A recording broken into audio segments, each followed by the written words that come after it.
Well, welcome, ladies and gentlemen, to the If It Moves Critique It podcast. I am, for lack of a better word, your host, Ross. With me this evening is Alex. Say hi, Alex. Oh, hello. He's over there. And Charlotte and her marshmallow fluff. I do have marshmallow. It's not a euphemism. She generally has a bucket of it. 2 tablespoons is 12 grams, and of that, 10 grams is sugar. You're just eating sugar. The weird thing is, 10 grams of that is sugar, but it doesn't tell me what the other 2 grams are. There's just mystery ingredients. It's essence of Gene Wilder. You know, he adds a little bit of magic. Yeah, but Anyway. isn't cheese like 80% fat? It's basically like eating a block of butter, except... Yeah, Yes, that's all it is. but it It's tastes better. It's protein and fat. Wow. I text Charlotte a couple of days ago saying, this is ridiculous, I'm languishing on the sofa, there's no cheese in the fridge, I can't eat. I just searched Google. What am I on about? I'm quite drunk. I feel like I should start as I mean to go on, and that way is drunk. I can tell you're going to be the one everybody loves most. I mean, the fans. I don't mean like we're going to whore you out for profits or anything. You don't have fans? Think big, Alex. You'll be editing this section out about us not having fans, by the way. No. I won't. Oh, God. Now you have to edit out me saying that you need to edit it out then. No, look, I feel if we're insecure enough and we're like, we don't have fans, then at least one person will feel sorry for us. It's the sympathy vote. Let's all play tiny violins. All our fans will be sensies. What? Sensitive people. Oh, I see. Lots of reference there. I started thinking it was some kind of judo master. Sensei. Yeah. But anyway, I just Googled whether cheese was a protein. I don't know why I didn't believe you. I'm sure I'm sorry for doubting you. But I've got one on Wiki Whenever Ross Answers. tells me anything, I have to verify it personally.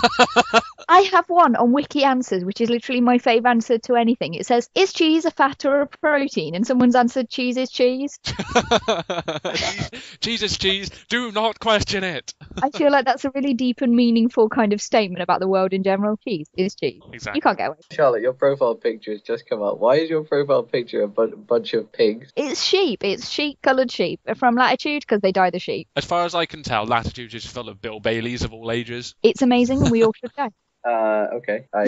Lack of willpower there. It's like we should go. Yeah, okay. Just No, I would love to go to a festival. I haven't been to one in years, and ever since I last left one, I wanted to return. So that'd be good. right. Should we crack on and do some stuff? Let's not do stuff. No, we need to do stuff. I think alphabetical order is probably just the easiest way to sort this out. By surname or by first name, or are we doing this By as some kind first of- name. First name, alphabetical order is usually done by surname. It's the same order both ways.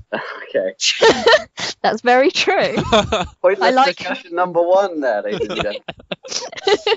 So, yeah, let's start with Alex then. Alex, my good colleague, should be seated around here. Is he there? Are you there, Alex? What? Yeah, I'm here. What? Okay, and that was a shooting stars joke. Oh, okay. Yeah, I can tell that I'm in the podcast mindset there because that was something very clearly visual and I automatically got confused. It's like, I can't work with things if they're not audible. yeah. So, Alex... Which is also why I can't ever work with rabbits. Yeah, rabbit. I don't like rabbits. They're too quiet. Oh, they're lovely. I quite recently actually held a baby rabbit and he just fit neatly in the palm of my hand. And he was so cute and I just wanted to keep him, but I couldn't. Getting Well, that's broody. probably the gayest thing I've said in a long time. But yeah. Anyway, what I would like to talk about this week, I have a nice spread, I feel, this week. I have a game and a film and a book that I would like to talk about. My book is a collection of short stories by Edgar Allan Poe. There's only 42 in there, but I've been dipping in and out of it, so it's taken me probably over a year to read this book, and I'm finally on the second last story, and I'm so proud to have finished this because it's been like quite a slog sometimes because some of his language is quite archaic, and it sometimes takes a little more mental processing just to pick up on what he's trying to say because it's that archaic, but Is it just because it's dated, or is it just a difficult way of... yeah, just dates. Difficult pager, yeah. But it's excellent. He is one of my favorite writers by far. It's his descriptions that I love. They're just so detailed. There's this one in The Telltale Heart. It has this amazing description of the killers. By the way, spoilers for the book that was written in the late half of the 19th century. There's this description of the killer's actions in the really long build up to the murder of the old man. And basically what happens is the guy is creeping around. He lives in the same house as this old man, and he's creeping around the hall in the middle of the night and peeking through his bedroom door to look at the old man's sleeping body, and basically just staying there in the middle of the night, staring at him, plotting the murder before he actually does it. He does this for not just the one night, but he does this many times, and the description just builds and builds and builds until on the final night he accidentally makes makes a noise when he's halfway through the open doorway in the pitch black, and he hears the old man sit bolt upright in his bed, and he doesn't hear him sit down again, even though he stopped moving. And he's quite sure that the old man is aware of something in the darkness, but he can't see him. He stays there stock still for like half the night, just staring at the old man. And it's this incredibly bone-wrenchingly terrifying knowledge that there's something in the darkness, but you're not sure if it's there. And after hours and hours of nothing, this thing which you can't see leaps out at you violently and just doesn't stop until you're dead. It's this incredible description. I would recommend Edgar Allan Poe to anyone who likes Gothic literature. Or who likes things that have been done by The Simpsons as well. I like their version of The Raven. Yes, I remember that. Love The Raven. You know, I actually really don't like poetry. I'm supposed to consider myself a writer, but I can't write poetry. I don't like reading poetry, but I love The Raven. That's how much of a fanboy I am for Edgar Allan Poe. Should I read out the first verse to The Raven to the podcast to give people a taste? As long as you do it in the style of Homer Simpson. Okay, it wasn't actually Homer Simpson narrating The Raven in the episode. Was it not? Oh. No, it was a creepy voice narrator. I'm just looking at my version of Edgar Allan Poe's The Selected Tales, and I've got an introduction by Kenneth Graham. Now, I don't know if it's the same guy, but that's the guy that did Wind in the Willows, so I'm just worried about what I'm going to find in my version of his Selected Tales. Apparently, a lot more talking frogs. I should just That's not very gothic. I should just point out, at this point, Charlotte is sat in a library. It's also known as her bedroom. Oh, I feel a bit intimidated choosing a book on the first go, but you've gone now then. Well, she hasn't eviscerated you, so you're all right. You're Anyway. okay. I don't have The Raven. You can call dibs on that one. It's not in this version. Oh yeah, the one I've got is short stories. I had to go on the internet for The Raven. Anyway, the first verse then. Once upon a midnight dreary, while I pondered weak and weary over many a quaint and curious volume of forgotten lore, while I nodded, nearly napping, suddenly there came a tapping as of someone gently rapping at my chamber door. "'Tis some visitor," I muttered, tapping at my chamber door. Only this and nothing more. It's well written. I like it. It is good. I remember reading it in school at GCSE because we did a Gothic section. We did Mary Shelley. We did Dracula. Yeah, I didn't finish Dracula just because I didn't think it was very good. I was very, very bored by it most of the time. I should probably go back and finish it because I was younger then. Maybe I'll have a different life. There's a version of that. There's a version of that with Gary Oldman. Again, films sometimes they do save your life. That was actually a good film. Quite creepy. There's this brilliant scene where the lead maiden, or I don't remember who it is. I think it's Winona Ryder actually. Who Gary Oldman is playing Dracula, and he turns her best friend into a vampire. And Van Helsing, played by Anthony Hopkins. Yes, Anthony Hopkins. He's a brilliant Van Helsing. And there's this really brutal, gory scene where Van Helsing and Keanu Reeves, who is Winona Ryder's other love interest, they kill Winona Ryder's friend, and it's really brutal and bloody, and they decapitate her and stake her and everything. And then the scene immediately cuts to Van Helsing just happily tucking into a really big, juicy, bloody steak, and there's Keanu Reeves sitting there looking disgusted and horrified. This is brilliant contrast. Yeah, but the thing is, it's limited because it is Keanu Reeves, so his face of disgust is essentially his face of everything. Exactly. Everybody hates Keanu Reeves, but I think he's a good actor. I think he's good. I don't hate him. I'll be honest, The Matrix. I love the Matrix films, and I actually quite like the 1992 Dracula, and I like a couple of other things he's been in, which off the top of my head I can't remember because clearly they made that good. Oh my God, Point Blank. I've never seen that. Speed. I like Speed though. Okay, there's a bus. There's a bomb on the bus, and they have to keep driving it. It makes no sense, and it's beautiful. It's got Sandra Bullock, which makes even less sense. What about Bill and Ted? Yeah, Bill and Ted was amazing. Exactly. What about A Scanner Darkly? Yeah. Oh, that was me too. But the first one you cited was Matrix, and that's because it plays to his strengths, right? His stoic, unemotional Faceless. face. No. Exactly. Okay, I'm not saying that I dislike him as an actor. I'm just saying that I'm sorry he has two facial expressions, and one of them is disinterested, and the other is disinterested. He's the Plank from Ed, Ed and Eddie. I never watched Ed, and Eddie. I'm only aware of it because of internet memes and that's it, so I don't think that's very good. Incidentally, on the topic of Dracula, whilst Googling around to try and find this film that I was looking for, I came across something that I now have to see. It's called Dracula 2000. And I'm just going to list some of the cast in this film. Gerard Butler as Dracula, Christopher Plummer as Van Helsing, Omar Epps from House, Foreman from House as Marcus, Danny Masterton as Nightshade, he was Hyde in that 70s show, Jerry fucking Ryan, who was 7 of 9, and Nathan Fillion. Wait, sorry, rewind. Nathan Fillion. When are we watching it? I'll download it. But Good. Jesus, it's got Omar Epps on the front looking shifty. I have to see it. When you said Dracula 2000, I was thinking films on a par with Jason X, as in Jason Goes to Space. Jason Galaxy 2 on the Wii. Yeah. Yeah, no, it basically is along those sort of lines, but it's got Omar Epps in it, and he makes anything good because he's got a big shiny black head. I'm Wikipediaing it. Look at the track listing for the soundtrack. It looks basically the most emo thing ever. So far, I'm looking System of a Down, I'm looking Disturbed, I'm looking One Step Closer by Linkin Park. Wow. It's like they ticked all the boxes. They went, well, what can say that we're troubled, we're disturbed, we like That's heavy quality metal. 90s programming there. Oh, yes. Monster Magnet, they're awesome. Also, How Fly Banger. Jesus, that's almost as bad as that band Anal Cunt. That is a real band. Can we there's a say band that called word? Holy Fuck, so I wouldn't be surprised. They've got Static X. They're really going all out here. No, I know. I like Linkin Park, though. I'm not saying it's a... I like Breaking the Habit, but that's the only song. There's nothing like driving along to Linkin Park, just feeling so emo that you want to head straight into Central Reservation. But then they have some kind of, semi-rapping verse, and suddenly you feel like life... Yeah, when Mike Shinoda turns up, the actual quality. Yeah, life is worth living again, and you're like, no, I'll keep on driving, I'll take the next exit, no one will die. And then he sings again, and nobody likes it. And then Michael Bay pays them to play all the music in the Transformers films, and they're suddenly popular again. When were they not popular? In the gap between the first Transformers film and the time In the End was released. Yeah, I'd agree with that. Actually, the only reason I'm agreeing with that is because that's the exact period that I stopped listening to them. So. Yeah, me too.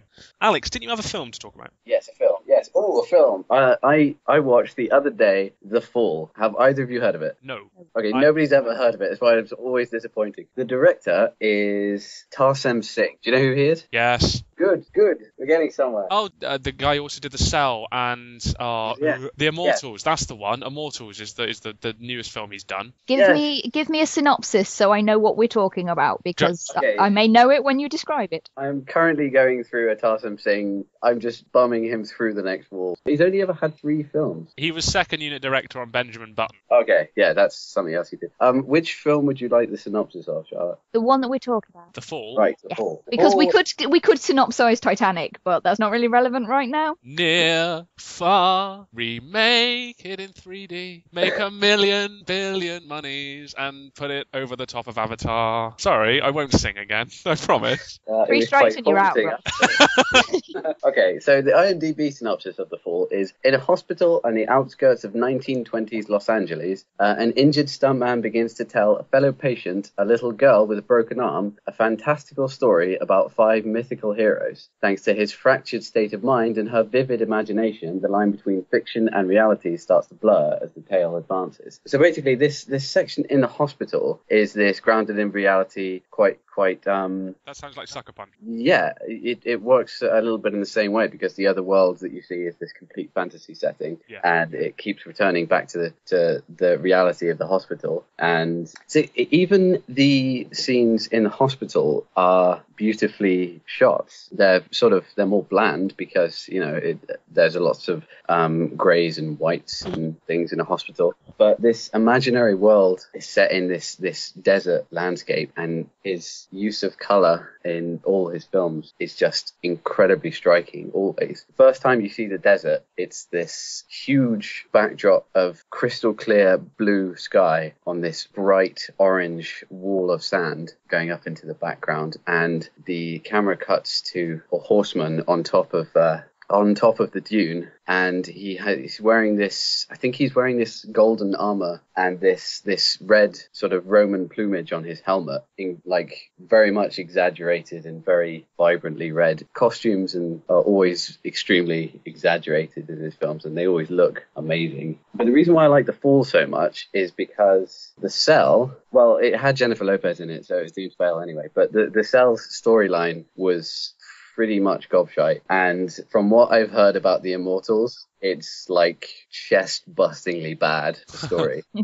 So this director is like incredibly flawed. He really doesn't know how to write, and he really doesn't. He's not very good. Basically, I'm just gonna say that. But can't help but absolutely love him and love his films.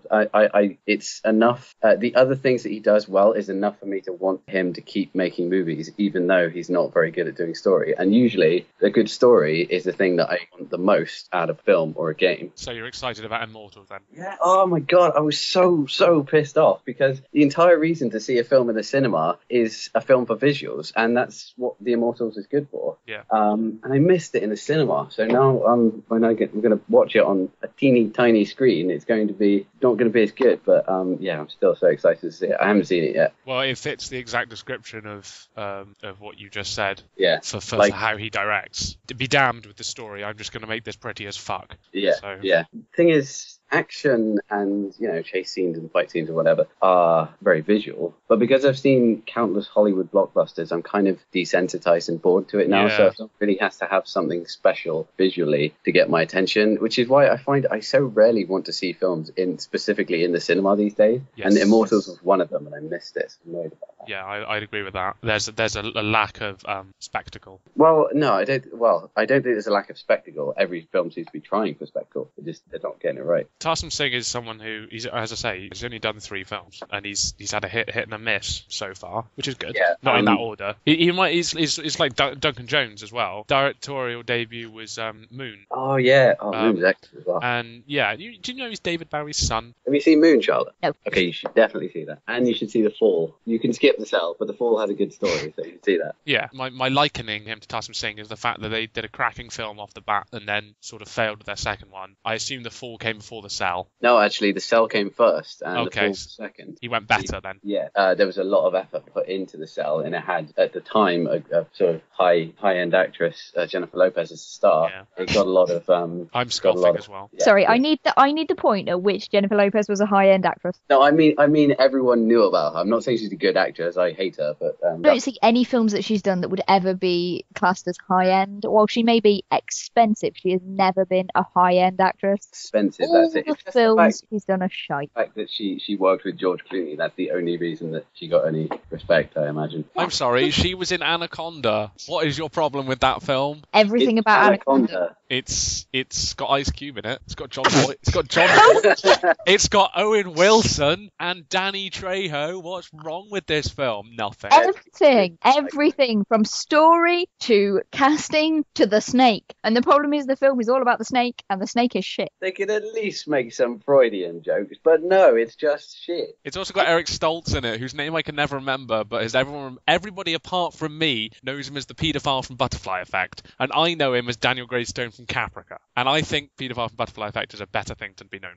Really not sure on that one. Not if you're being chased by the police. But anyway, go on. Name me one good film that Jennifer Lopez has done. I did. I named you a good film. Name me a good role she has been in. Name me a point where you actually looked at her and said, yes, I really believe that she is that character, rather than going, oh yeah, she's that one that sings and she has the arse. It's time to strawman this. I don't think you're giving singers a chance. I think you're not letting her realise that she still is Jenny from the block. She's still never been in a good film. Yep, she's pretty shit all around. I don't even like her music. But in terms of people who sing and act, I can... Stop doing this, because this is one of our topics for another show. Why don't we use it now if we're naturally leaning? None of us have done any research on it. Well, it doesn't have to be research. We're just having a conversation. I never did any research on why Jennifer Lopez is shit, but she is, so I'm cool with flowing with that. Yeah, I don't need to check. She was in a Kevin Smith film, and even that was bad. Oh, really? Which film was she in? Jersey Girl. I think Jennifer Lopez dies in like the first 20 minutes, but let's watch it. I don't hate it that much. Right, don't you have a game to talk about as well? Oh, yes. The game I would like to talk about is Terraria. It's basically 2D Minecraft, and I'm completely and utterly addicted to it. Like, suffering from the symptoms of game addiction, addicted. Well, it's alright. I'm not addicted to it like you are, but it's 2D Minecraft, and because I blew myself out with Minecraft, I have no interest in the crafting side of Terraria. But it's got all the questing stuff, which seems a little bit more interesting, and it's definitely prettier by far. It looks like Metal Slug, which is good. Oh, good. Yeah, good reference. I never thought of that. I love Metal Slug as well. Anyway, that's another game for another time. But I really do think it's different enough from Minecraft. No, it's different. Definitely it's different. I'm not saying they're the same. I'm just saying... You said you burnt yourself out on Terraria because of playing Minecraft beforehand, whereas I had played Minecraft at the same time as getting Terraria, and I was still excited and felt... I completely ran out of creative steam about 75% of the way through the amount of time I played on Minecraft. So when I came to play Terraria, I was like, oh, I can build a house. I don't care. That's my own fault because I wasted all my energy on Minecraft. I don't think energy on Minecraft is waste, but that getting burned out on the creative side of Minecraft is exactly what happened to me, and that's exactly why I love Terraria. There's a recent update that came out just before Christmas that basically doubled the size of the game. I had got up to getting all the best items and etc. before the update came out without ever having built more than a wooden high-rise block of flats just for the NPCs to stay in. I did nothing creative in it. My entire time on the game was exploring and fighting and getting more interesting items and getting fucking jetpacks and machine guns and Link costumes. Yes, and getting a grappling hook, getting a hook shot, for crying out loud. There's a lot more to it in terms of exploration and combat than there is in Minecraft. I really recommend Terraria. Yeah, it is a good game. I'll give you that, and I wouldn't be surprised if it was winning indie awards left, right, and centre because it's one of those niche games that everyone should at least appreciate. Yeah, it got recommended for Indie Game of the Year 2011. Do you know what won? I don't. Bastion. Bastion? I haven't played that. That is the game with the best soundtrack known to man, apparently. Incidentally written by the same guy who did Super Meat Boy and Binding of Isaac. Yeah, and he also worked on Talking to Women About Video Games, the Jonathan Holmes show. Sorry, speaking of talking to women about video games, Charlotte, have you passed out? No, good. I just have never played Terraria and have nothing to offer. I was acutely aware of that fact, so I thought we'd bring the subject back around to what have you been doing this week? I've been working and eating sugar. That's right, ladies and gentlemen, Charlotte works. Neither Alex or myself do. Charlotte does. She has a job, she earns the monies, and then she spends all the monies on sugar. We think she has a problem because that clicking sound you can hear is her cooking the sugar in a spoon at the moment. And if you inject it into your eyeballs, then it gets to your veins. It does. That's how it works. Okay, so... you have to liquefy the sugar first. It has to be soluble. Yeah. Otherwise, you just blind yourself. Yeah, but in terms of what else I've been doing, at the weekend I went to Nottingham and I ate a falafel. It went terribly, terribly wrong and ended up with hummus all over me. Again, I was very drunk. It's not a common problem. It just happens to me a lot in my life. What, being drunk? Yes, I also crashed into a car, but I'd like to point out I was entirely sober when I did that. We're going to have a section at the end of the podcast for AA. My name's Charlotte. I don't have a problem. Hi, Charlotte. I just had to go out earlier to buy wine because there was none in the house and Sambuca shots weren't quite hitting the spot. My name's Alex. I have a Terraria for like 3 days. Hi, my name's Ross. I spent 109 hours playing Skyrim. Of all of us, I do think you have the worst problem because... Alex, how many hours have you spent playing Killing Floor? 400. I'm sorry, but he's saving the world from something. If there's ever a zombie apocalypse, then those kind of skills will come in useful. Yeah. When are you ever going to need anything from Skyrim? I need to know how to make 418 metal daggers in order to build my best armor set. That's what I need to know. And, so much rage every time I see it. I used to play Skyrim, but then I took a vagina to the dig. May I move on to what I would like to talk about, what I've been doing this week? I could talk about the book I'm reading, but none of you would be interested, so I'll... No, let's hear it. I'm reading Dangerous Liaisons. It's got John Malkovich in it. It did in the film, John Malkovich and Glenn Close, which reading the book, you if you thought of two actors and actresses that you really didn't want to think about in some sort of raunchy, seductive... Jack Nicholson and Helen Mirren. Except for them, it would be Glenn Close and John Malkovich. I can't imagine them ever being in a sexual situation. I don't even think John Malkovich has a penis. No. I do suspect Glenn Close might, though.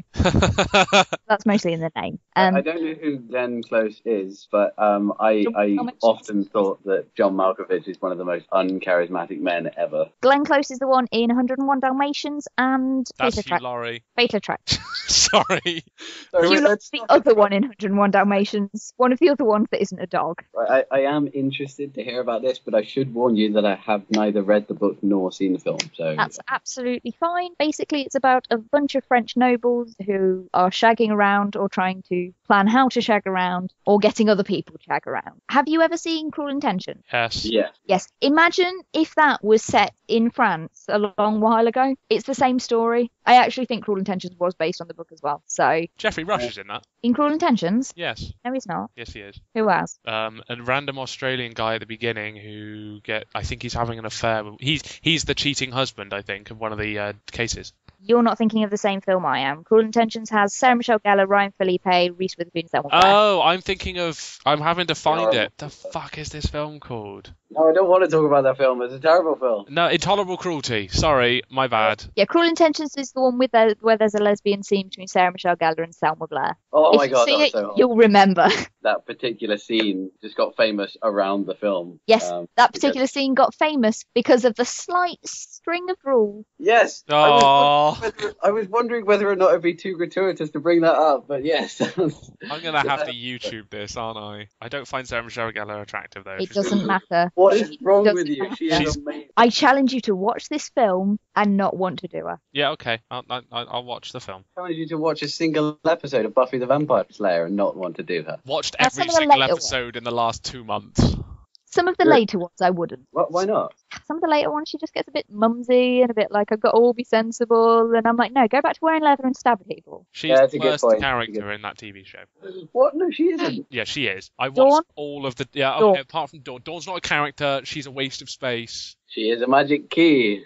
Spoiler for the TV show. Spoilers, people. You find that out in 2001. We really need to stop spoiling things for books that were written Yeah, I mean, fuck it. hundreds of years ago and shows that have been over for about a decade.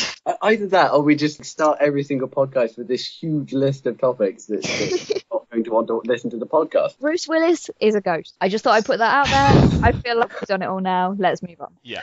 Okay, can I talk about my stuff now? I've not read any books because I don't know how to read. I've been playing 3 games at the moment. That private school education really put to good use there. Yeah, and I've watched 6 films in the last sort of week that are of note. I recently picked up a copy of The Binding of Isaac off Steam because it was, cheap. It's the most basic type of game I can imagine, but with so much built round it, it just becomes incredibly amazing. So it is an up, down, left, right, shoot, pseudo third person, old arcade style, based around this incredibly disturbing story about a child thrown into a basement because his mother has been told by God that she needs to kill him, and then he runs around the basement fighting what I can only assume to be zombies, balls of snot, flies, worms, maggots, skeletons, bits of dust that cough at you, and poo. I think that they're supposed to be children of the mothers that she has previously gone crazy and killed and just dumped them all in the basement. Well, that's a bit wrong. Yeah, a bit creepy. Didn't we once try to list all the horrible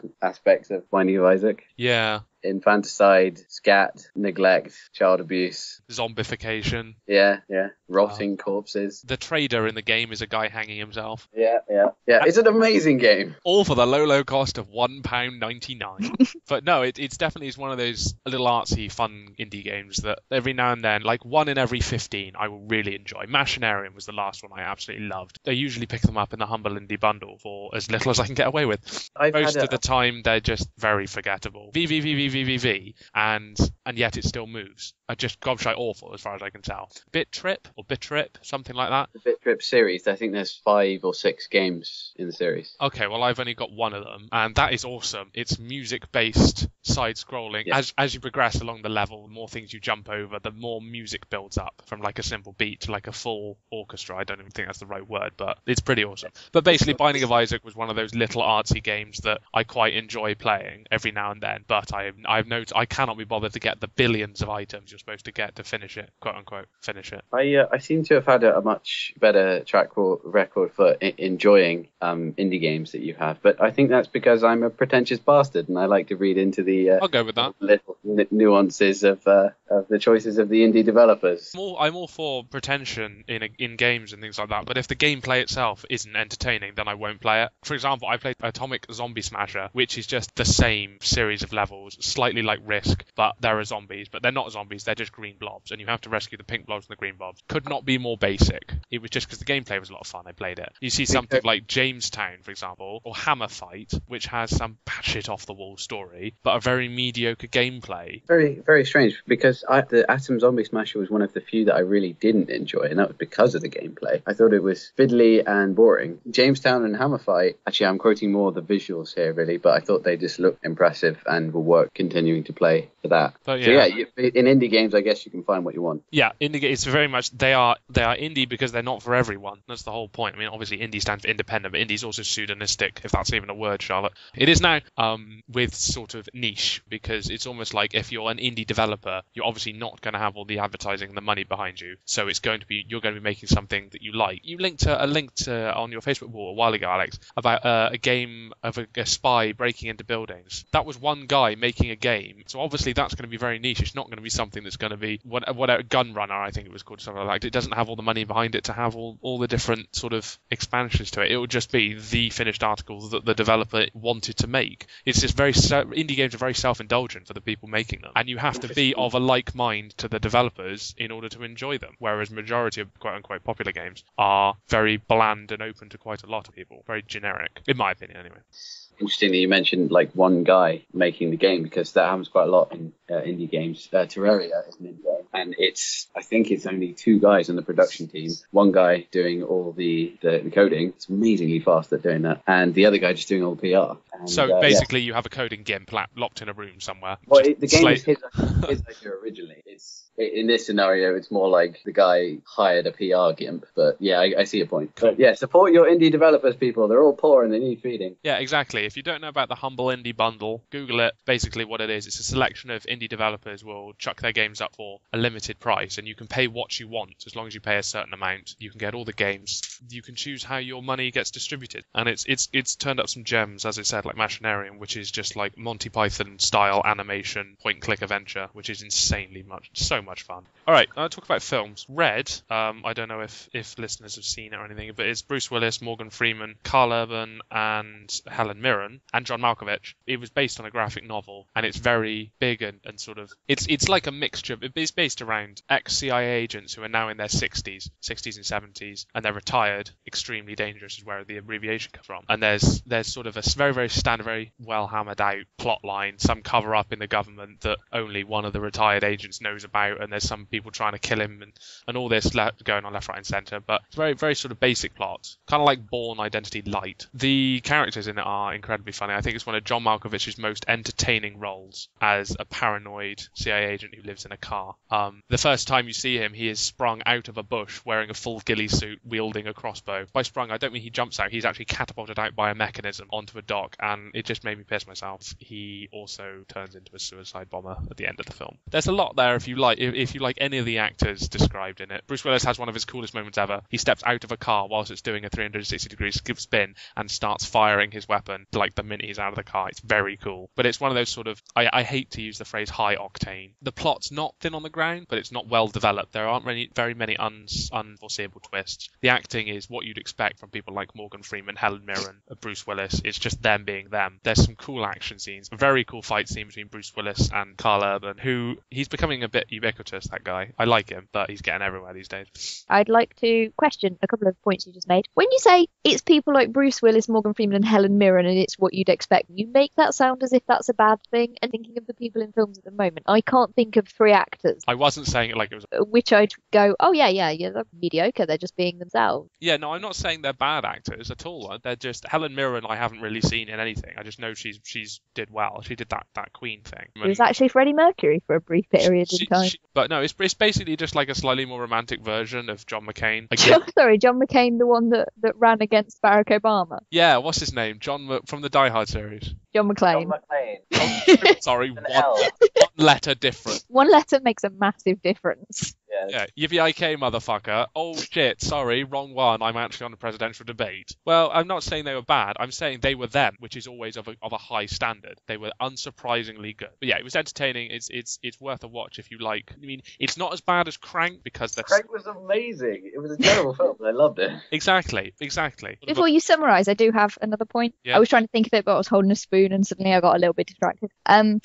Crap, I've forgotten again. Stupid spoon. Let me put that down. What points did you make before I wanted to talk about the points that you made? I don't know. I don't remember everything. Oh yeah, you said that the storyline. What exactly more would have added to it? Because the storyline wasn't. What twists did you need? I'm sorry, but that storyline was first suggested was the villain. Why? Because how would that have made it better? Well, because it was predictable, because you got told what happened, you got told who did it, and you got told that he was then paying to have everybody who'd seen it killed off, and then it was very predictable what was going to happen. If they'd confronted him 70% of the way through the film instead of 95% of the way through the film, and it turned out it wasn't him, it was someone even bigger, like the president or something, then it would have just added another little layer and it made it a little bit more interesting. Okay, I'm not going to say that the story is the best in the world. It is primarily an action film, so the story isn't going to go through 600 degrees of there's a twist, another twist. But I'm going to say that anything more than what happened would have been unnecessarily complex for the film that it wanted to be. Yes. So again, it's like, but I don't think it detracts anything from the film. I don't think it detracts from the film either. But what I'm saying is, don't watch this film if you're expecting a plot twist, like a twisty-turny thing. There are 4 reasons to watch a film, in my opinion: visuals, acting, something like Shawshank Redemption; plot, maybe Tinker Tailor if it hadn't been shit, or Shutter Island; and then action, like I don't know, Die Hard. And if you can peg 2 of those things that are good in a film, then it's worth watching. Like, you wouldn't want to watch a really high action, poorly acted, not funny at all, really badly produced film, even if it's got really good action. Bullet is so dated it's awful. I cannot stand that film, but understand at the time it was the best car chase known to man. If you're watching Avatar, you're watching it because it looks pretty. It's Pocahontas with more graphics and Sigourney Weaver, so you're not going to be watching it for the acting quality or the storyline. So you're saying watch Transformers in the cinema, but if you miss it, don't download it. It's not worth watching on a tiny screen. On a tiny screen, no, but if you have, I'd say that at least about a 30-inch screen. What are we saying about the film that we're actually talking about? This is what I'm saying about Red. It's got good actors in it, and it's got good action and comedy, therefore it doesn't need to have a good storyline. I would contest that point, because it doesn't need as much. Films should try to... Forget it, I've got nothing to say. Bear in mind, I quantify films on 2 scales, literally out of 10. One on entertainment, how much I personally enjoyed the film, which for Red was about a 7, and one on quality, which is critically, like, analysing the film and all that boring spreadsheet stuff, and Red gets about a 3. On what grounds? Just picked a number out of my head for that number. I know, I understand that, but what you're saying is the plot itself isn't fantastically complex. It doesn't mean that it isn't good. You don't necessarily need a plot that... I didn't say that. 5 seconds. Then why are you only giving it a 3? I'm not going to say it's the best film in the world. Do you love it for the plot, though? I don't see anything wrong with the plot. Yeah, but do you actively like it for the plot? Or is the plot just something that is there in order to string between the action scenes and the funny bits of John Malkovich? Because that's what I see it as. It's necessary. You make it sound as if plot and actual film are 2 completely separate things. You can have the best plot in the world, but it can be so poorly executed that you don't want to watch it. And I think with this, it's not the most difficult plot to follow. It's not as though it's going into all these deep political intrigue. It is a relatively simple plot. Yes. But the way it's done is brilliant, and the way it plays out, I don't think I have any problem with it. No. I didn't need an extra twist at the end to make it suddenly a lot more complicated and make me enjoy it more. That's not what I was saying. I wasn't saying it needs to have more in the plot. I was saying the plot is sufficient for the film, but it's not something to write home about. The plot is the plot. It's there. It pushes the story along. It does what it needs to do. It gets you from A to B, and so you can enjoy everything else about the film, which is good. I'm not saying it needs to have anything else done to it in order to make the film quote-unquote better. I'm just saying that if it had more added into it, well, the first thing I said about this film was if it had another couple of twists at the end, it would have a better plot. I didn't say it needs them. I said it would have a better plot. Yeah, sorry. We're also, by that count, then including anything M. Night Shyamalan's done as an excellent film. Why? Because of the twist. That's not what I said. I didn't say a film is good because it has twists. Then you're saying twists will make this one better. Stop straw-dolling my fucking point. You did earlier imply that it was purely the fact that it was lacking a twist. Yeah, lacking a twist, not lacking a series of stupid twists in which everything turns out to be done by the fucking tree. No, but not every story needs a twist. No, not every story does, but I was saying if this film had a twist, it wouldn't fucking hurt. I had a very similar discussion with Kat the other day in which she watched District 13. That's District 13. Yeah, that was on last night. the French one with free running, and it's an action film. And I think I told her to watch it like a while ago. I've shown her a couple of films before, and she was quite impressed. And so she was expecting something that wasn't just a purely action film. The plot has like a couple of interesting points, enough to sort of grab you in the synopsis, but ultimately the plot is gobshite. You're literally just there to watch a bunch of people doing some free running, and it was incredible for that. And I actually love District 13. And Kat came to me after she'd watched it and said, "It was terrible. Why did you recommend it to me?" And I tried to explain that it was only the sort of base visceral nature of the film which I enjoyed, and understanding what it was lacking the story was what enabled me to enjoy the rest of it. You let it off the hook for not having a story. Yeah. Because I think I've been showing this sort of one dimension of films. I've only been showing her films that I'm sort of quite confident that she'll like. No, just films that are quite story driven and artsy and pretentious. That's the word I'm looking. Is this because she's doing a drama degree? No, that's just the kind of film I like. We've been over this. I'm a pretentious bastard. But, Alex, Brick is shit. Fuck you! No, it's the best film ever. Future podcast. No. If we ever do that as a podcast, it needs to be shirtless wrestling and videoed, because that's basically what that conversation will come down to. Can I write a sick note for the shirtless wrestling? I don't think I want to be involved. And I've never seen the film. It's okay. I'll record it for you. We're not talking about Brick. It's a long topic. Let's move on. Good. So I've talked about one film out of the 6. The rest of them, Killer Elite, fantastic 2 hours of my life. Rubber, so pretentious, it was hilarious. It's about a rubber tire that kills. Bridesmaids was like a female version of Hangover at parts. It was okay. It sort of tailed off near the end. Queen of the Damned, I got half an hour into, but before I thought, this is just the worst thing I've ever seen with a vampire in it. It's Edward Cullen, the college years. It's just awful. Lemony Snicket could not give a toss about. I found no connection with that film other than the fact that girl was in Sucker Punches in it, and she's a pretty good actress. And Billy Connolly has a snake. That's about it. Yeah, I would say you need to read the books for Lemony Snicket, because Snicket. That's the porn version. Yeah, because I think, oh god, I can't get that out of my head now. Wow. Nothing like a greased up Jim Carrey. Oh, with a fake beard. In related Jim Carrey news, they're making a sequel to Bruce Almighty, starring Jim Carrey. Didn't they already do that? Wasn't it called Evan Almighty, and didn't it not star Jim Carrey? Yes, it had Steve Carell in it, but no. Actually made it about 40 times better. I thought it was I like Jim Carrey. Jim Carrey's good. Sorry. Jim Carrey's passable at best. No, I like him. Anyway, before we get dragged into that, should we move on? So what was the other film you watched? Rubber. Yeah, that was it. God, on the face of it, it's such a bad film, isn't it? It's one of the. It was a guilty pleasure. I thought, this is so shit, we have to watch it, and it was just so pretentious. The first scene is the director playing another character talking to you through the fourth wall. He tells you about all this stuff about the film, and then the audience, quote unquote, the audience in the film starts watching the tire, and then the tire goes around killing people. And then strictly speaking, that means there is a fourth wall. The fourth wall is just placed somewhere different, possibly in the position of an 8th wall. There's still a separate audience. He is talking to the audience within the film, who then die of food poisoning. Sorry, don't spoilers. Spoil it, Alex. You need to see it. I've seen half of it. I've seen the first half, but I was watching it on a live stream, and I think I left halfway through. Went to have a wank. Yeah, that'll be it. Yeah, no, I have nothing else to say about Rubber. It's good. I'll have to see the entire thing before I can. This is the first episode, so hopefully by this point in the later episodes we will have something to say here, but this will be the section of the show where we talk about if anybody's sent us any questions or emails or shout outs we want to do or anything like that. A lot of dead air. If you want to go get a drink, we could just... Can I go get a drink? Alex is going to do the quiz now with me, the all-star quiz, of which there are many... Well, no, I kind of have to stay for that because I need to know how many I'd get right if I was you.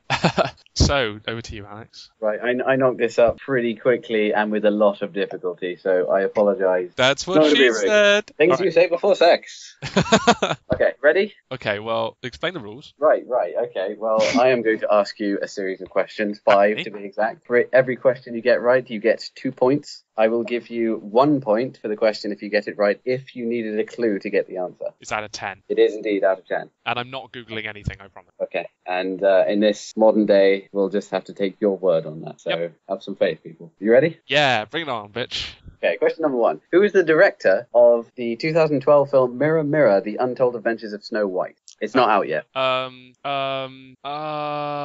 Singh. Yes, correct. I will give you the 2 points if you can name either one of the 2 developers for Terraria. Jesus, no idea. That will be their handle, I suppose, not their actual name. I've absolutely no idea. There's no way I'm going to get that. Okay.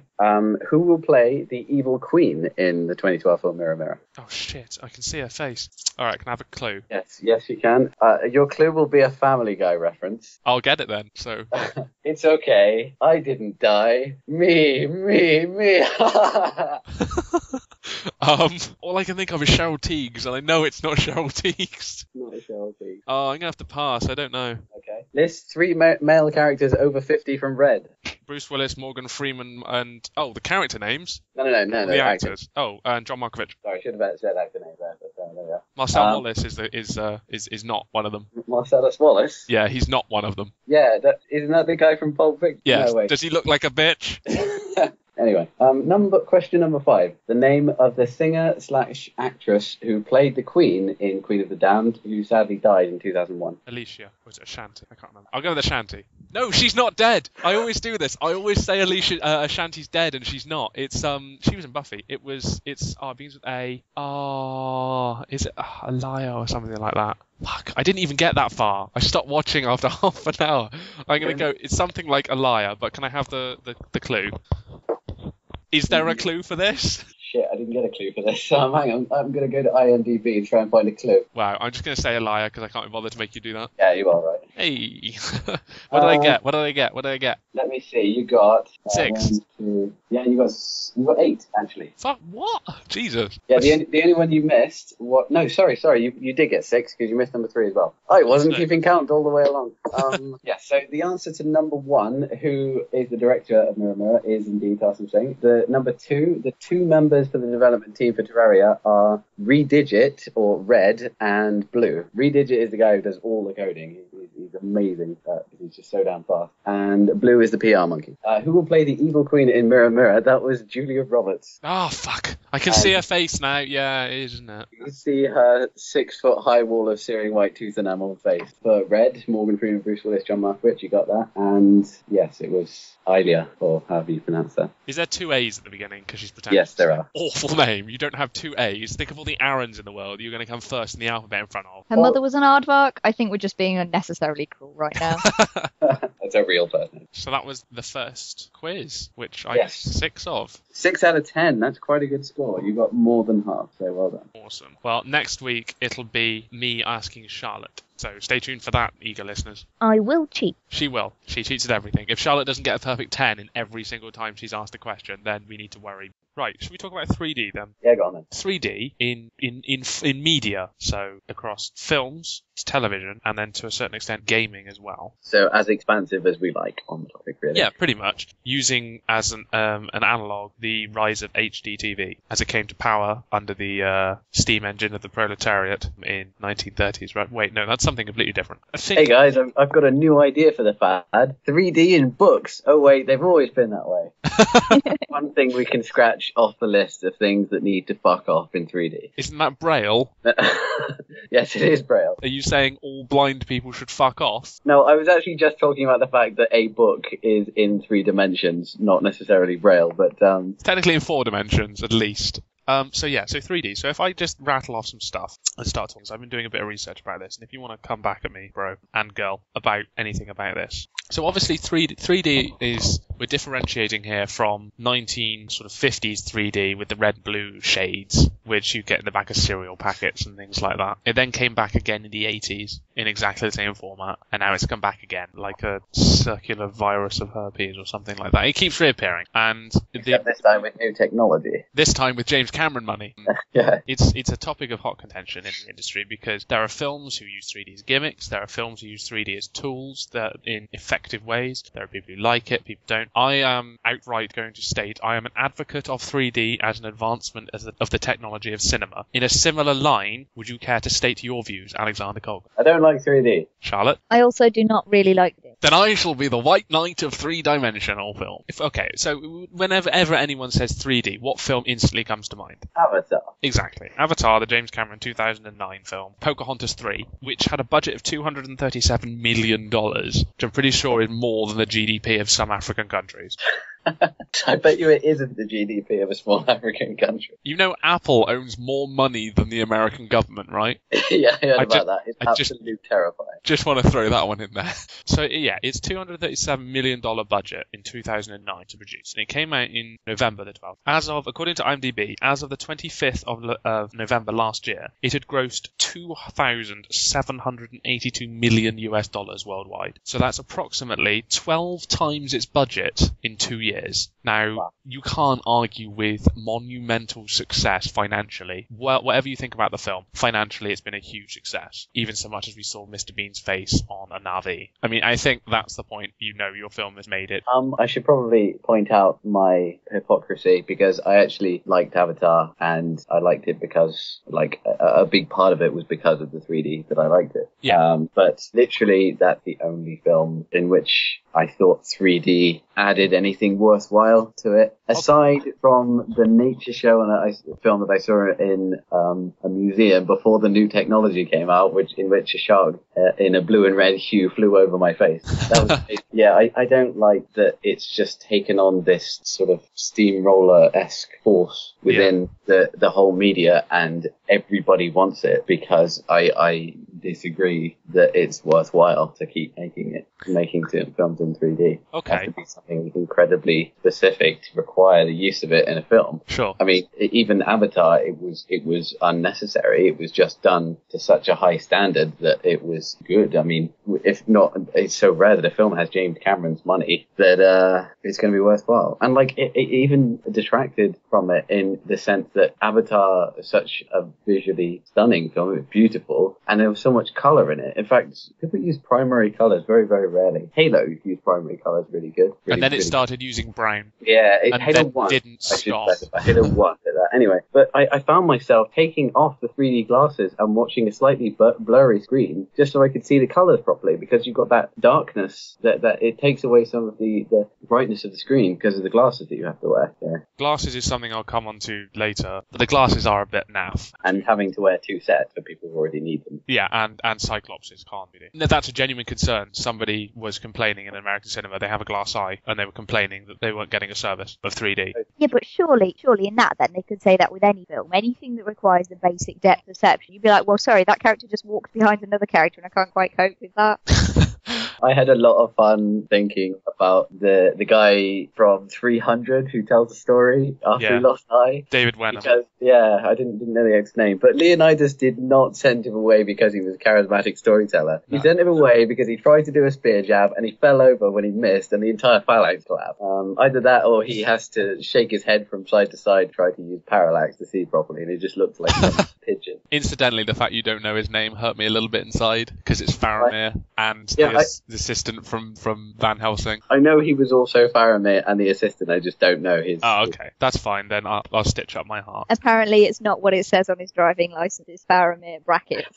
That guy, what was next to Hugh Jackman. But yeah, so in Avatar, in my opinion, very much my opinion, the only thing to watch it for is the good-looking 3D special effects. I think the 3D and the special effects, if for me, rolled into one, I wouldn't watch one without the other. I watched it recently on a non-3D setup, and it still looked great. I felt I was definitely missing out on not having it in 3D. I can also completely understand what you were saying, that you didn't want the 3D there because you felt you were missing out on some of the spectacle of it. But Avatar is very much one of those films. It was the thing that kicked 3D up the arse and got it going. I mean, My Bloody Valentine 3D, I don't really think did as much, but that came out reasonably the same time. I've not seen that many 3D films. I haven't seen Avatar. I think I'm the only person in the world that hasn't. But what I've been to see in the cinema as 3D films, one was My Bloody Valentine in 3D, and one was Alice in Wonderland. Now, My Bloody Valentine, very traditional kind of Disneyland ride. Things are going to come out of the screen for you, and, it's supposed to make you jump. And it was kind of naff. However, it was still better than Alice in Wonderland, where the 3D was supposed to lend a sense of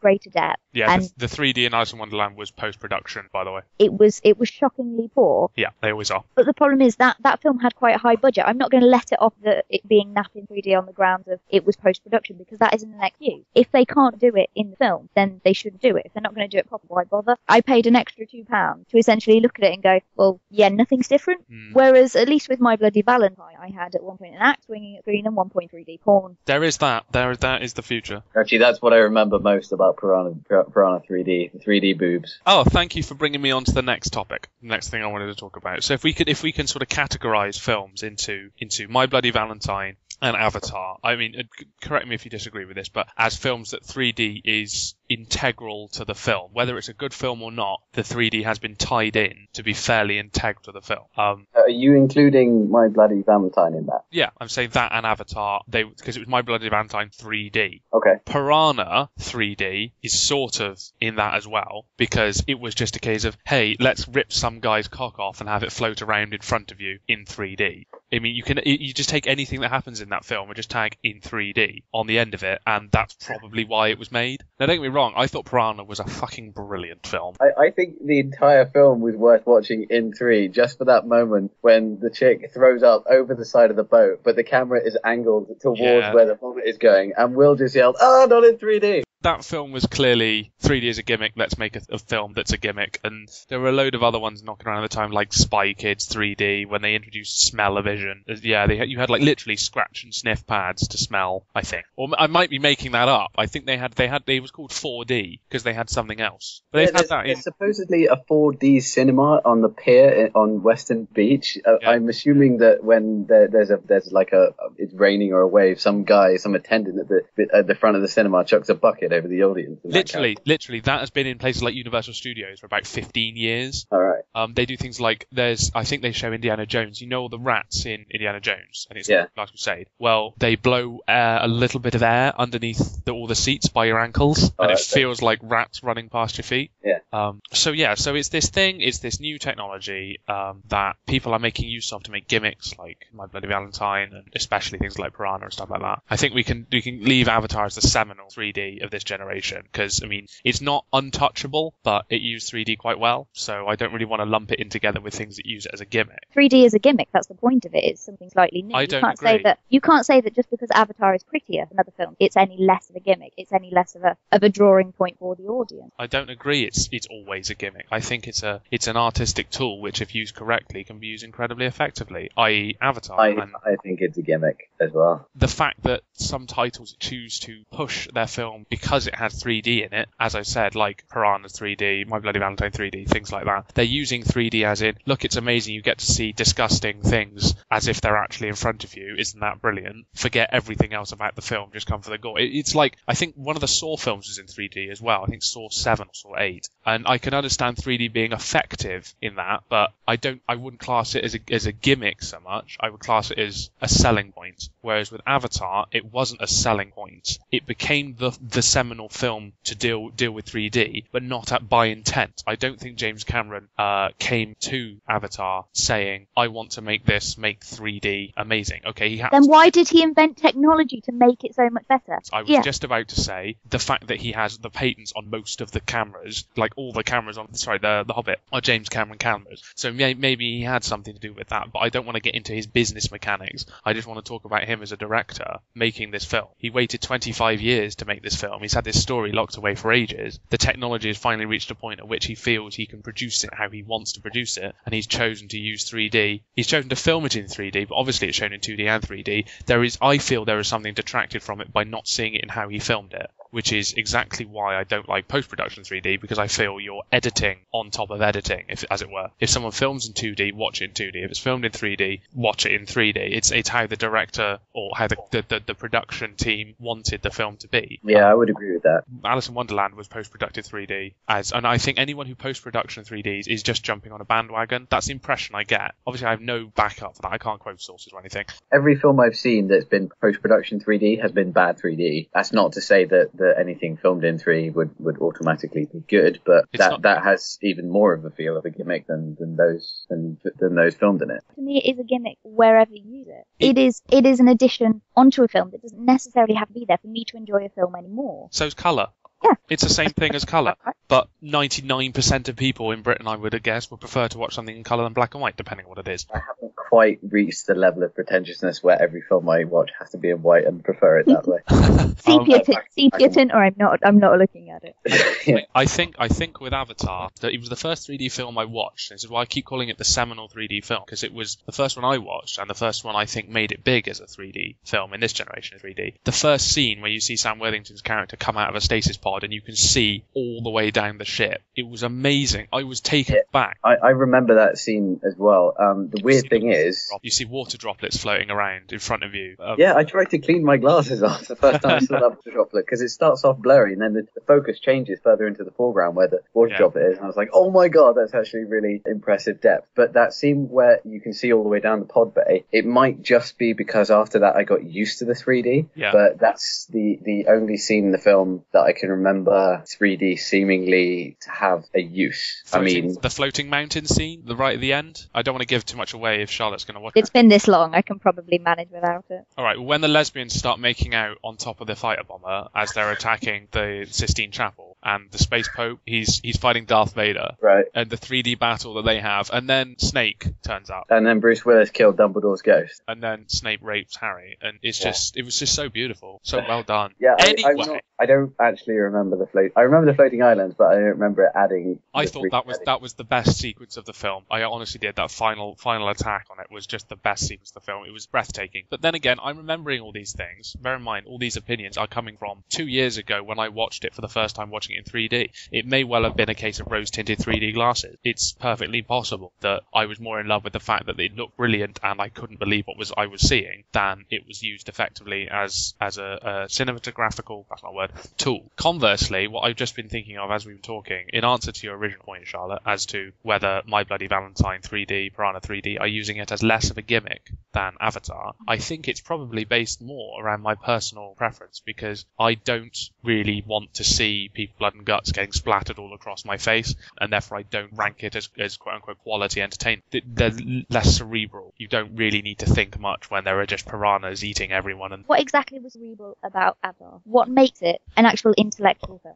Okay, maybe I'm using the word cerebral wrong then, but the difference between seeing someone's cock floating in the water and seeing a beautiful, well set out, amazingly detailed forest. So you would have been happier if there was more detail on the cock? There was actually quite a lot of detail on the cock, unfortunately. Before we move away from Avatar, this isn't about 3D, but it's an interesting point. When I came out of the cinema, even though it's supposed to be a live action film, I felt like I had just watched a full-on animation because so much of it is CG. You'd be surprised how much of it was actually CG, even that was actually having actors in it. They did so much blue screening for that film. What's the point in having live action actors then? Why not just go the whole hog and make it an anime? Because then you'd end up in Uncanny Valley. It'll just look all weird, like Tin did. Well, no, they did the Na'vi effectively enough. Yeah, but they don't look human, do they? They look like cats. I mean, a lot of people don't think so, but I think some of the CG they do for humans doesn't fall into the Uncanny Valley. Like, people got creeped out by Beowulf. I loved Beowulf. I thought the people looked fine in that, and I liked the style of it. That's a seriously underrated film, that is. Yeah, I agree. One of the most beautiful dragons I've ever seen. Yeah, one of the best dragon fights I've ever seen. I would have paid to see that in 3D. Why? My logic goes, if it's going to look beautiful, I'm going to want to see it in 3D just to see if it enhances the experience. The only thing I can imagine Beowulf benefiting from being in 3D. I know what you're going to say. The bit where Beowulf reaches through the dragon's neck to try to grab the heart, and he has trouble reaching. That's not what I thought you were going to say. I thought you were going to say Angelina Jolie's tits. But no, that bit had tension because of distance. But that's happened so rarely. That's not okay. Well, I think we've reached the point where in discussing Avatar where I like it because pretty.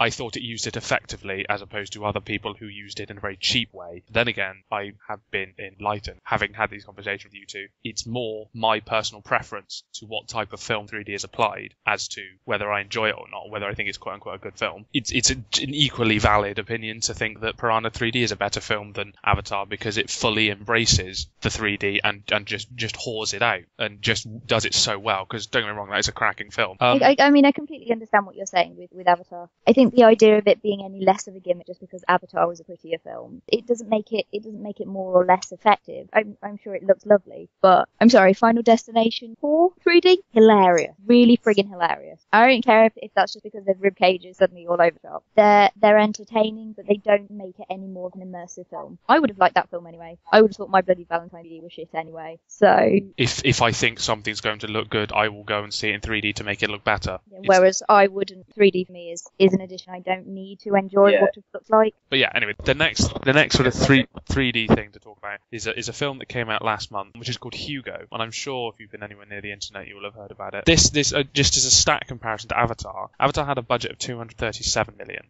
Hugo had a budget of $170 million.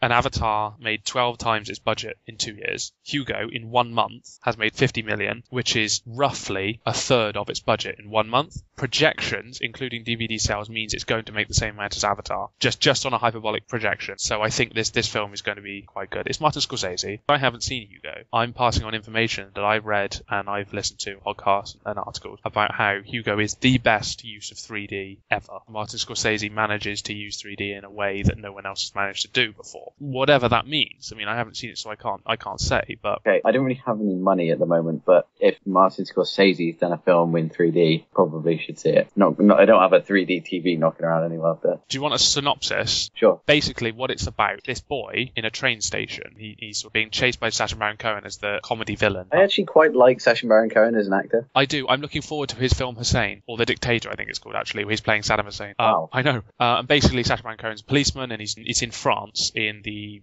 I want to say 50s. It's two halves of a film. It's this boy's, I think it's either uncle or grandfather, used to make film props, like animatronic-y sort of proppy thing. The little boy's on this quest to try and rebuild it, this mannequin, and then halfway through the film, it all sort of completely changes, and it turns into an educational lesson in the history of film, because it turns out his grandfather is a very important character in real life development of special effects in cinema, and Martin Scorsese effectively is doing an after-school special about cinema history in an incredibly beautiful way. It flows seamlessly. God, I'm not really sure what to say. It's not a kids' film. Oh, it's not? Some people have said it should be sold as a kids' film. Some people said it should be sold as a quote-unquote family film. What I was going to say is Martin Scorsese assuming that the children in his audience are going to get this sort of meta part of his film. So it's not a kid film. It's a family film because it's rated PG and it is accessible to all ages. It's not a kids' film. So it's a kids' film in the sense that Shrek is a kids' film but has comedy for adults. In a way, yes. This has content for all adults. You can appreciate it whatever age you are. The term that one of the reviews I read was only people who are movie professors and neckbeards are going to actually know who this guy is, as in this important character in film history. It explains it to you apparently in the film, saying he's important. Look at him now, and then you follow him for the second half of the film, and it explains it all. And it's Oscar bait as well. I reckon it's going to win Best Picture. Doesn't Martin Scorsese usually get a nomination for whatever he makes? He blows his nose in a napkin and gets a Book Prize. So I think this is the point I was making about Hugo is it's going to be a refinement of 3D into a quote-unquote art form. But yeah, I hope Hugo is going to be one of those films that enhances it. It sounds like it has potential. If Hugo ends up doing something useful with it, then I'm not going to disregard 3D altogether, but it's still, a drop in the ocean compared to all the shit we've got. Yes, I agree with that. Because of this fad. It is a fad. It's definitely a fad. Well, it's only a fad if it stops, and they're making like TVs and such. So if oh, thank you. You managed to lead me on to the second section of our in-depth review. Belabored segue. If we're in a lull, can I now go and get a glass of juice? Let's talk trash about her because she'll then have something funny to listen to when she goes through and edits this. That Charlotte has a really big elbow. What? It's really unattractive, that elbow. I'm not going to tell her which one. It could be the left. It could be the right. She'll never know. But you trying to be Tony from the first series of Skins and saying that his girlfriend and calling her nips, saying that one nipple is bigger than the other and freaking her out because of it. I've never seen an episode of Skins. Skin season 1 was very good. Skin season 2 was worse. Skin season 3 I wasn't asking you to defend it. I really like it. I would want to. But I would say only watch season 1. I know Charlotte's house. I've been there. I know where the juice is. She doesn't know that I know where the juice is. Here she comes. Shit. We've been rumbled. She's at the feds. So yeah, we left you a little surprise in the middle. Sing. No. Then fucking sing. Hey ho, we'll go anywhere the Wind is blowing. We're whalers on the moon, we sing a happy tune. We're whalers on the... There aren't no whales, so we sing our happy tune. Portobello Road, Portobello Road. The place where the riches of ages are sold. Anyway, so yeah, that was 3D in cinema. Now let's bash our way through 3D in TV. I think 3D TV is a silly idea at the moment. I think it's too overpriced and it won't be possible to implement on a wide scale for at least 10 years. Okay. Alex? I think that 3D in TV is just a derivative of the fad, and it should also go away. And I when I heard that they were making them, I was quite scared by how far the 3D had gone on, and I was worried. Just made me worried that it's not going to stop. That's all I think about it. Charlotte? I can't afford real TV of my own, let alone 3D television, so this one's kind of out of the remit. However, one time in the pub, I did watch the Manchester-Chelsea match in 3D, so I feel qualified to judge on both 3D as a function in television and also Chelsea. How was it? Because I am very much prejudging. I haven't seen a damn thing in 3D TV. The problem there is you are watching a lot of tiny men on a pitch kicking the ball around, and if you can actually see tiny men and figure out how far tiny men are away from each other, it does help a little bit. Yeah, in fact, I hadn't really thought about it up until now, but it should surely have a great deal of potential in sport because, distance is kind of important in where the ball is and such. Yeah, Nobody wants to see Coronation Street in 3D. I don't even want to see it on widescreen because I don't see people pause that closely. You can actually tell how fat Craig Charles has gotten. I think in terms of sports, I actually do see a lot of potential there because, there are a lot of sports that do require, everyone's watched that sport where you think it's gone over a line or you think it's gone over, what are those big things in rugby? Try posts. Yeah, the big things that look like 8 posts. And you can't quite tell because you can't quite figure the angle from the flat version you're looking at, whereas with 3D, it is a lot easier to see. However, speaking as someone who's not really a massive fan of sports... Yes, me neither. Yeah, I'm saying that apart from that, I couldn't see something where it's going to particularly add to any programs. I mean, practically the only things I watch are Egghead, Come Dine With Me, and I don't need either of those 3D. The only thing I would have ever said it would add to were things like nature programs, but I hadn't considered sports because I'm also... I like sports periodically, i.e. when the Rugby World Cup and Six Nations are on. Okay, it's that time of the month I need to watch a goal. Yeah, pretty much. I'm happy we had this conversation then because I really thought 3D and TV was a dead end, and we've already discovered 2 uses which I think would genuinely be worth investing in: 3D in sports and in nature programs. That's really good. Particularly the BBC series like Attenborough stuff, like Frozen Planet and Deep Blue Sea or whatever it's called. Deep Blue Sea was the one where Samuel L. Jackson gets eaten by the shark, wasn't it? Yeah. A little bit different. Blue Planet, thank you, Alex. Things like that I think would be spectacular in 3D to watch. I mean, back to your earlier, you don't watch it if it was filmed in 3D. Yes. How many nature programs do you really think are going to have the capability or the budget to film it in 3D? So essentially, you'd be watching the You'd same be surprised. National Geographic Channel has a lot of money. Yeah. Spend it all on sharks and following sharks around going, by the way, guys, it's Shark Week, and then next week also Shark Week. And then turtles, and then volcanoes, and then Hitler. I don't think we should count National Geographic, but anything involving the BBC and David Attenborough has a lot of funding and a lot of effort. I mean, like, there are like 10-month excursions just to get one section of one episode of those things. It took something like 3 years to film Frozen Planet. Also, have you noticed how David Attenborough gets older, his middle vertebrae in his lower back have suddenly become rubber, and everything else is concreted because he pivots on his lower back and nothing else. All I can imagine is him breakdancing now. He's like a weeble that wobbles, but he won't fall down, nor will he stop making nature programs.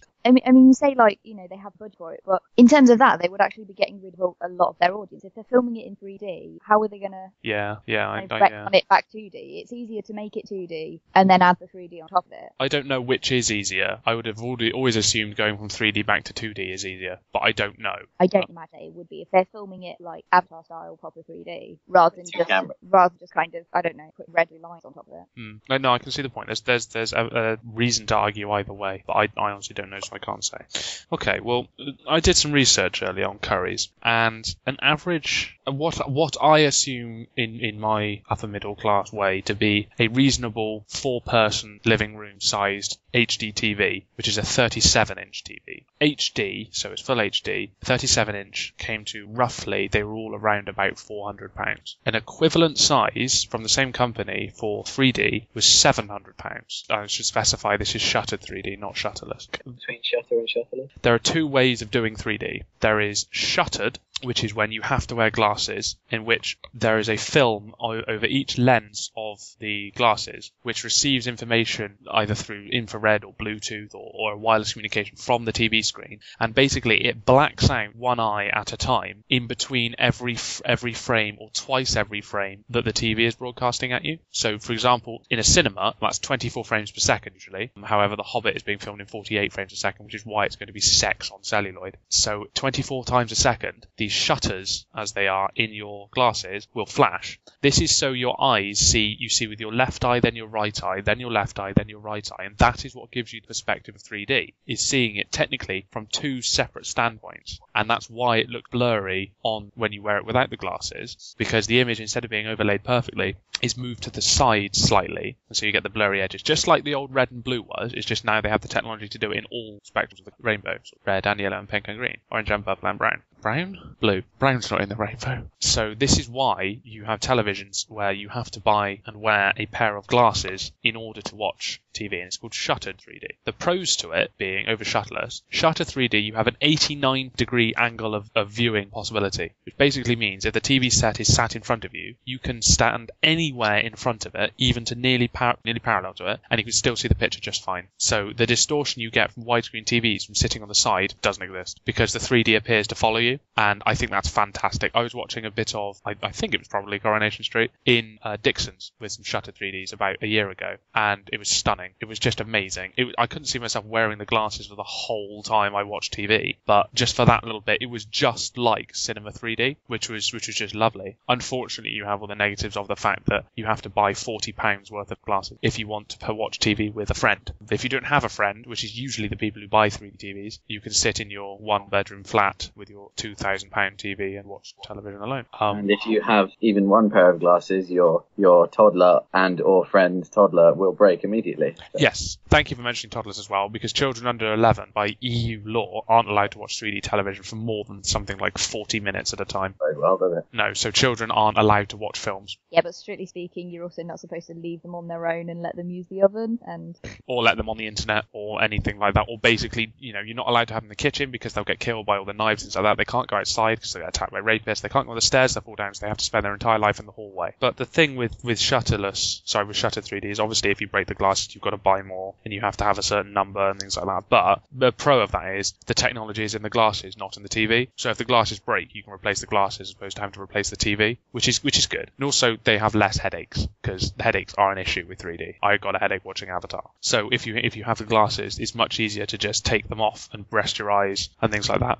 And because the technology is closer to your eyes, there is less distortion, which is what gives you the headache, is your brain having to compensate for the distortion picture. Shutterless 3D is something that was first revealed by Toshiba in 2010. They showed a 20-inch screen in a sort of expose thing, which is fully shutterless, so there is no glasses whatsoever. All the technology that instigates the 3D image is in the television itself. And they only managed, this was developed, supposed to be released with the PS3, but it got delayed quite a bit. And they were suggesting you sit 90 centimeters away from the screen, which is around about the distance I'm sat away from my monitor on my desk right now. And there is only a viewing angle of 40 degrees from perpendicular. So basically you can sit next to someone 90 centimeters away from the screen and watch television fine. But it is a first step on the road to having full 3D shutterless in people's homes, things like that. And I think it's something that should be abandoned right now, because it's just a joke. Why 3D? Yeah, gimmick, whatever you think about it. If you're going to buy a television to have in your house, you don't want to wear glasses, but you also don't want to have to sit in a narrow strip in front of the television, like a bus. But the whole point of this being a first step is that they can improve the technology, and then later on you won't have to do that. Yes, but what I would rather they do is make the glasses smaller, less cumbersome, and I don't know, a monocle, opera glasses, something like that. They've developed the first HUD in the last 6 months as well. They have a rabbit in South Africa which is wearing a HUD display, a heads-up display on a contact lens which displays 4 pixels in its eye. And yeah, I know, it's awesome. So soon enough, we will just be able to have these shutters built into contact lenses. Oh, it's going to be that thing from Perfect Dark where it projects a hologram directly into your eye. Science is coming alive around us, Alex. It's amazing. Yes, it is. Oh, dude, you know F-Zero X? Yes. Okay, well, the reason those work is they stay above the road by magnets. They have the same polarity, so they're floating above the ground, and their entire propulsion system is two giant jet boosters on its back. They got that to work in little tiny race cars. They got them to float above the track and drive. That's amazing. So F-Zero X may happen in real life one day. I want one more than I want a jetpack or a 3D TV. Basically, I am of the opinion 3D TVs at current, because of price/technology issues, are only for neckbeards and people who have an AV. If you have to have a separate room to watch television away from the rest of your family, then you should get a 3D TV. But in my AV room, I've got an original arcade version of Pac-Man. And all the scores say ass. Yeah, no, I don't want an AV room. No, I think this is something that is if you try and use HDTV as an analog, I can't remember when HDTV wasn't around. I think I was probably 9. It seems No to have way. been, seems to have been around forever. That was an exaggeration. I remember when Will got his first HDTV. So, I mean, what's that now? That's 3, 4, 5, probably 6 years now. 6 years' time. 2018, I don't think 3D will be the same stage. HDTV is going to took off so much better. I mean, I'm looking at an HD monitor. I have an HDTV downstairs. I choose to buy them because I think it's worth the money. And I think with 3D, the number of people who will choose to buy it because they think it's worth the money is just too minuscule to make money. So yeah, those are my views on 3D and shuttered and shutterless and things like that. Does anyone else have any points about 3D in TV? I think it's slowly getting us one step closer to Skynet. Is that an internet law like Godwin's law? Yeah, any technological advance is basically leading terms. Yeah. There are actually companies around the world called Skynet, Anodyne Industries. What's the other one? Please tell me there's an umbrella corporation. I think there is. Why haven't they been bombed yet? Why hasn't Wesker been shot? Hey, did we ever think of just embracing the robots? Maybe they're just lonely, huh? You know, if the Terminator got a hug every once in a while, maybe he wouldn't be such a dick. Alex, you want to talk about 3D gaming? Yeah, the only thing I wanted to say about that is my dislike for 3D ends at film and TV, and I think it could have some serious potential in gaming. This is just conjecture, because obviously I haven't played any game in 3D, like not even a 3DS, but... Those cancer-inducing white boxes of death. Not affiliated with the Nintendo Corporation, I just want to state that right now.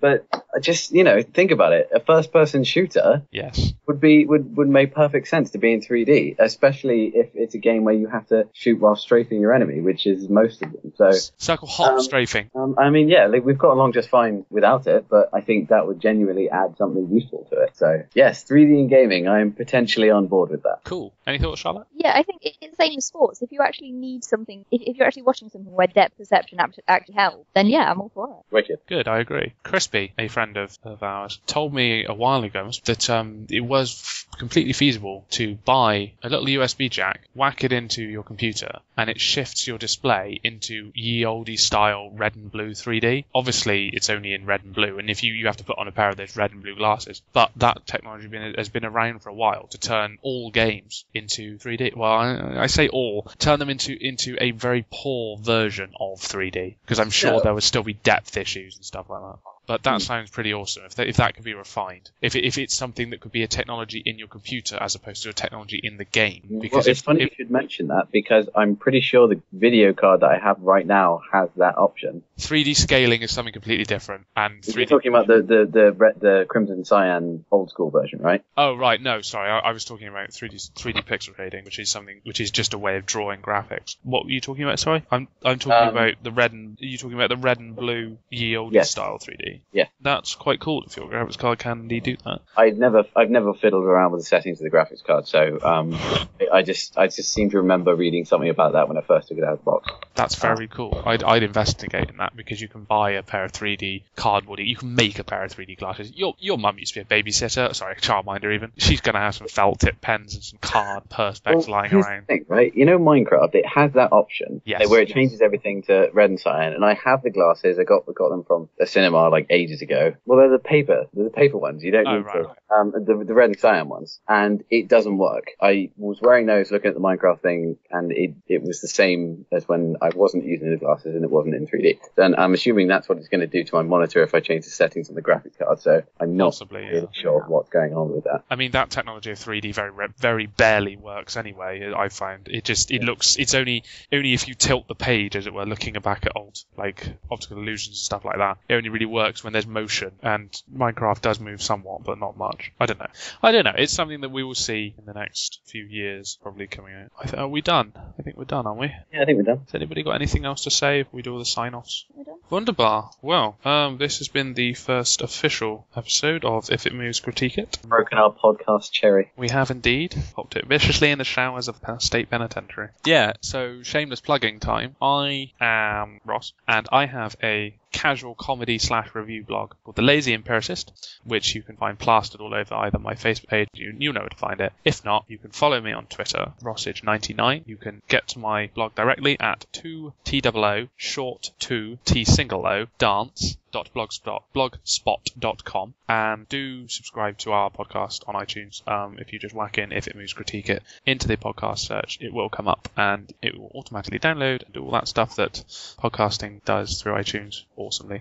There will also be a fan page for us on Facebook, which will come with updates and things like that, so you can get in contact with us, send us messages, ask for shout outs, maybe put in a request to be a guest on the show or something like that. Give us some ideas on what to do. Everything is most welcome. Alex, are you ready to plug your blog? I don't even want to say those words in the same sentence. Well, I don't have a blog yet, but yet is most definitely the operative word there. So it's going to be some shit. Yeah, and I'm going to be doing that in conjunction with my brother as well, so look out for that.